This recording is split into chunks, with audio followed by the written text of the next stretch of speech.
Yes, there was a time when millions of Americans knew everyone, or almost everyone they dealt with.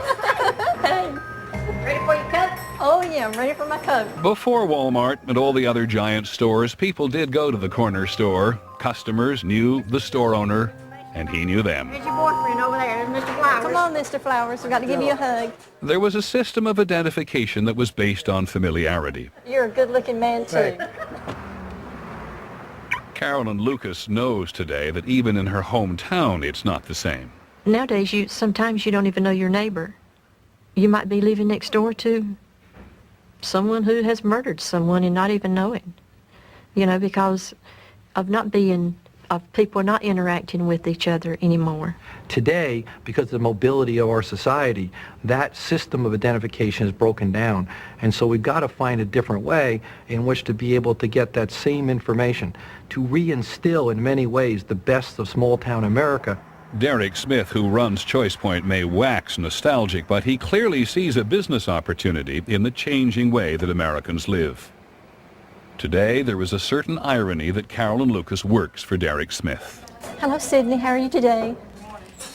For 30 years, Mrs. Lucas has been an independent collection contractor. She specializes in culling personal details from public records filed on bankruptcies, civil judgments, and liens, much of it dealing with real estate.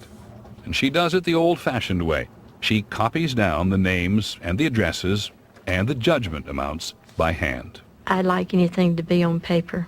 I do not like to punch in something and not have a record of it right there. And today, her information, so carefully and quickly written out, is soon gobbled up by the ChoicePoint computers. We continue over time to try to find more specific data, more information, insight about people, so that we're able to clarify and give you a broader picture and insight into people you're doing relationships with. What I found is that these companies are in essence becoming private intelligence operations. They collect information, they analyze it, they find links among people, they look for tendencies, and they do it much faster than traditional intelligence services were ever able to do. None of these systems do anything more than what a law enforcement investigator would have done in his job 20 or 30 years ago. But what it does do is analyze a great deal more data much quicker. Hank Asher was the founder of a company called Seisint. He invented a system called Matrix, which was given its name by the government. Multi-state, anti-terrorism, information exchange. Matrix. What can I actually do with the Matrix program? Matrix does a lot more than just terrorism. Say a child's abducted and you have an address of where the child was abducted from. You have a few clues: green pickup truck, white male, 6 feet tall, 6'2". An investigator can point and click and put that information into it, hit submit, and within a second will come 10 photographs with the most likely guy to have done it, number 1, and so on. So if you had a witness there, they could say it's number 3, that's the guy that took the kid. Matrix enables law enforcement in Florida, for example, to search through billions of records assembled by Hank Asher's former company, including motor vehicle records from other states that participate in Matrix, and criminal records too. On 9/11/2001, the data industry saw an opening to help the country and profit too. Hank Asher led the way. I think it was 8 o'clock at night when I started writing a program, and by noon the next day we had a list of 419 people that we felt looked worthy of being looked at. And that's coming out of a database of 450 million people, so we narrowed it down to less than 1 out of a million. One of the names that Asher's program produced was Marwan al-Shehi. When United Flight 175 was hijacked, he flew it into the second World Trade Center tower. The government was impressed with Asher's program and put up the money to develop Matrix for use by the states. But there was opposition from privacy advocates concerned about intelligence squads in different states getting access to information on people who had committed no crime. You and I are in these databases. They call them terrorism databases so that you will not object to them. However, what they really are databases of innocent citizens who have done nothing wrong. Citing privacy issues or the eventual cost of the system, 11 of the original 16 states abandoned Matrix. Civil libertarian activists declared victory. The interesting thing is that it wasn't victory at all, because the Matrix software is being embraced still by many states and is being seen as a model for this national intelligence sharing system that is starting to grow. Some system, like the Matrix, seems to be inevitable, privacy advocates notwithstanding. I know without a shadow of a doubt in my mind that someday every law enforcement agency in this country will run their investigations with this system. Do you think it does invade our privacy? Absolutely not. I believe that when people hijack our airplanes and fly them into our buildings where our family works, that invades our privacy. Peter Jennings reporting, No Place to Hide. We'll cause after this from our ABC station.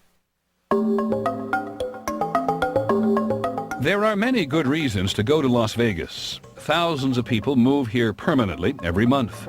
Millions of people visit for the fantasy and for the gambling. We have come for a look at the future. Because here in the Bellagio Hotel and Casino, for example, we can experience what it is like to have someone watching us all the time. Let me interrupt you. Every time I see a black camera here, does that black camera have the capacity to look at us? Yes.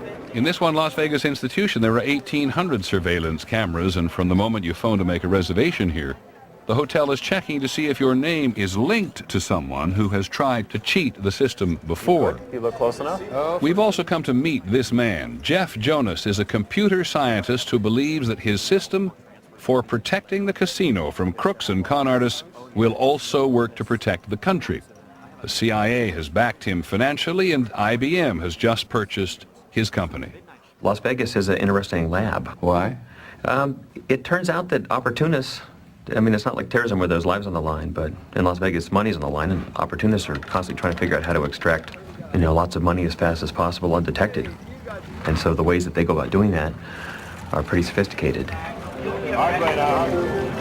There are people that come into the casino that are using illegal cheating devices. They've got computers rigged to their bodies and batteries taped to their bellies.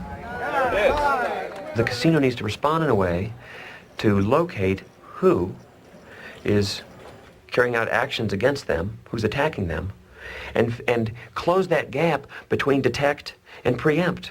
Detection and preemption. That is the key to preventing terrorism without putting the whole society under a microscope. You have a very small number of people that are trying to do the wrong thing. And how do you find them without infringing on everybody else? The first line of defense is not the cameras.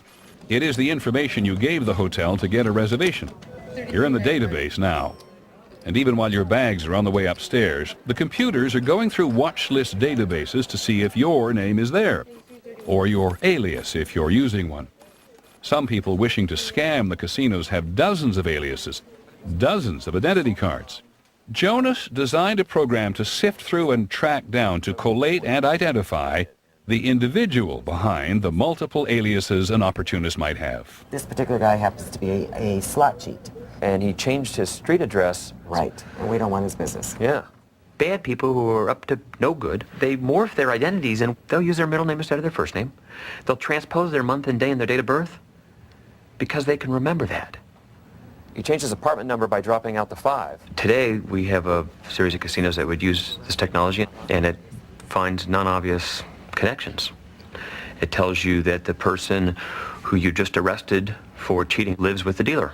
Is it a real example you gave me? Yeah, this is a real example. It's a roulette table, and the scam is called path posting, which means you wait till the ball falls on the number, and then you put your bet on that number. And the 35. In this case, the surveillance, suddenly they see somebody continuing to make a bet after the ball falls. So they go down and arrest him, and the dealer says, I can't believe it happened to me. Arrest him, you guys are doing your job, it'll never happen again. And the guy that got caught, on his little arrest report, he gives him his home phone number. Well, Nora beeps in the back room and says, hey, this is the same phone number as your dealer gave on her employment application. So you find a corrupt dealer. Or, on a national scale, maybe a terrorist, if the system works. That is not Nora who beeped, by the way. Her name is Marge. Nora is the computer program. It stands for Non-Obvious Relationship Awareness.